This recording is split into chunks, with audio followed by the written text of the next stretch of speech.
שלום וברכה, ככה כמה מילים להתחזקות בימים הראשונים האלה של מבצע עם כלביא, של המלחמה העוצמתית הזאת, שבה עם ישראל מתגבר על האויב הגדול שלו שנמצא במזרח, בעזרת השם גם יכריע אותו וינצח אותו. אם נשלח מכאן ברכה והצלחה לכל כוחות הביטחון, למנהיגי המדינה, לצבא, לכל מי שעוסקים במלאכה הקדושה והחשובה הזאת של להביא ביטחון ושלום לעם הקודש בארץ הקודש. ככה כמה מילים כדי להתחזק, למרות שאני חושב שמי שמתבונן יכול להתחזק בעצמו. ברור, אנחנו כולנו מצטערים ודואבים על כל נפגע ועל כל אדם שסובל ועל כל משפחה שמצויה בממד ובפחד, אבל צריך להתגבר מתוך ראיית המציאות שברוך השם הקדוש ברוך הוא שומר עלינו ועל עם ישראל, ואנחנו כולנו מתחזקים ומאמינים שבעזרת השם יעשה לנו עוד ועוד טוב ויעזור לנו וישמור על כוחות הביטחון ועל כל מדינת ישראל, וגם בעזרת השם גם ישיב לחיקנו את כל החטופים שבעזה כמה שיותר מהר. ועדיין אני חושב שצריך כל הזמן לראות ולהסתכל על הטוב. יש בפרשת השבוע שקראנו בשבת נקודה שאני חושב שממש ככה מלמדת ממש לימים שלנו ונותנת הרבה מאוד כוח. כשמשה רבינו פונה אל יתרו ואומר לו שלא יעזור, אז השורש טוב מופיע שם הרבה. היה הטוב אשר יטיב השם עמנו והטבנו לך, כי השם דיבר טוב על ישראל, לך עמנו והטבנו לך. 5-6 פעמים חוזר שם השורש טוב. ממש ככה, לקראת היציאה למסע הראשון, יתרו בא לצאת, ומשה אומר לו, אל תעזוב אותנו, כי אנחנו רוצים שתהיה איתנו, ואת הטוב שאנחנו נקבל מהקדוש ברוך הוא, בארץ הטובה, גם ניתן לך. וההדגשה של המילה טוב חוזרת הרבה פעמים. ואז יוצאים למסע הראשון, ומתחילות ההתמודדויות והקיטורים והקלקולים וכל מיני דברים כאלה, ואז משה רבינו פתאום במקום להסתכל על הטוב, פתאום הוא מדבר מאוד מאוד על רע, נכון? למה ראות על העם הזה, ולמה זה שלחתני, על ירא ברעתי, מופיע שם כמה פעמים השורש רע. מה, משה רבינו שכח שיכול להיות טוב? הוא לא יודע, הרי אתה הבטחת לפני רגע אחד ליתרו שיהיה טוב, איפה פתאום ברח לך? מה קרה?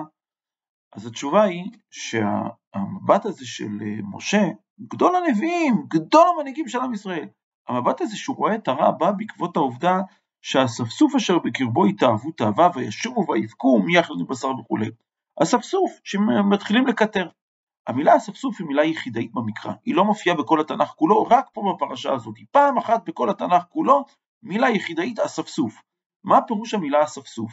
המילה הספסוף זה אוסף של סוף.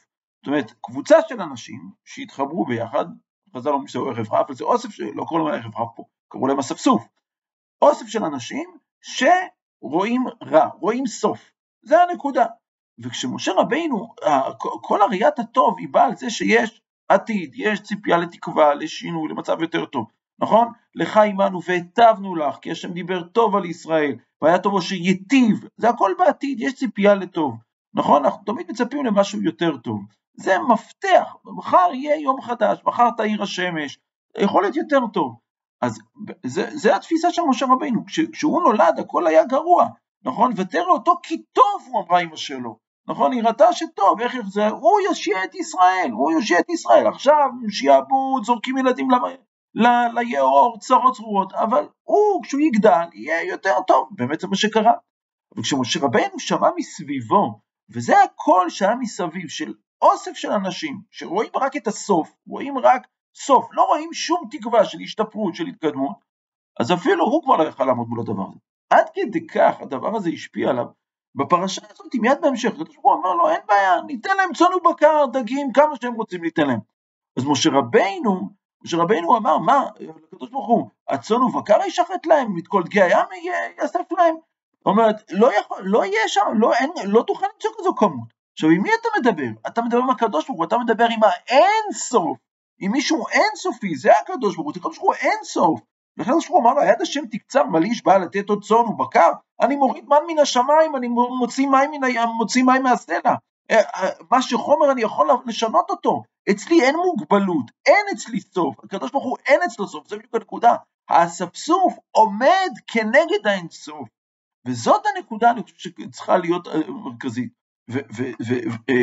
ולדעת כל הזמן שאנחנו המון הנבחר של האינסוף, של הקדוש ברוך הוא, שלקדוש ברוך הוא אין מגבלה, להושיע ברב ובמעט, הוא יכול לעשות ניסים גדולים, ישועות גדולות, ויש לו את השליחים האלה, כוחות הביטחון, צה"ל והמוסד, וכל המערכת הביטחונית והמדינית, שפועלת יומם ולילה, אנחנו צריכים להודות להם ולהתפלל להצלחתם, מוסרים את נפשם ימים כלילות בשבילנו, ובשביל עם ישראל, בשביל מדינת ישראל, כולה לא יוצא מן הכלל, ולכן אנחנו יודעים שאנחנו מסוגלים להתגבר על זה, ולעמוד בדברים האלה, ולהתחזק, וגם כשיש רגעים לא קלים, ויש רגעים לא קלים, וצריך כל הזמן להאמין בנקודה הזאת, ולדעת שהקדוש ברוך הוא כל יכול ואין סוף, הוא יכול לעשות הכל, אין עוד מלבדו, כל הזמן להיות במקום הזה, ולהתבונן על הטוב, כל הזמן להתבונן על החלקים הטובים, על הישועות הגדולות, לזכור איפה היינו לפני 1 ו8 חודשים,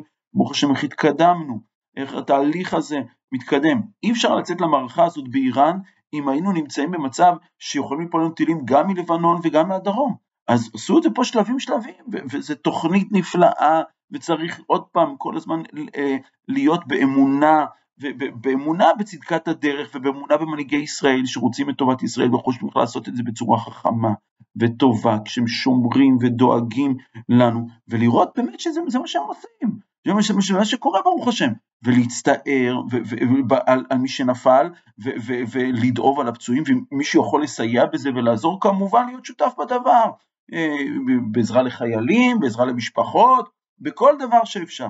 ואני חושב שאת הנקודה הזאת צריך כל הזמן להתחזק בה, להתבונן על הטוב, לדעת שהשם הטוב, ואנחנו בארץ הטובה, ומי שהולך בתורה שהיא הטוב, כי לקח טוב נתתי לכם, בסופו של דבר אנחנו נראה את הטוב המלא, את הטוב השלם, את הטוב הניצחון המוחלט, את הטוב הגדול הזה, בכל מדינת ישראל, בכל עם ישראל, בכל חקר ישראל, ובזה צריך להתחזק.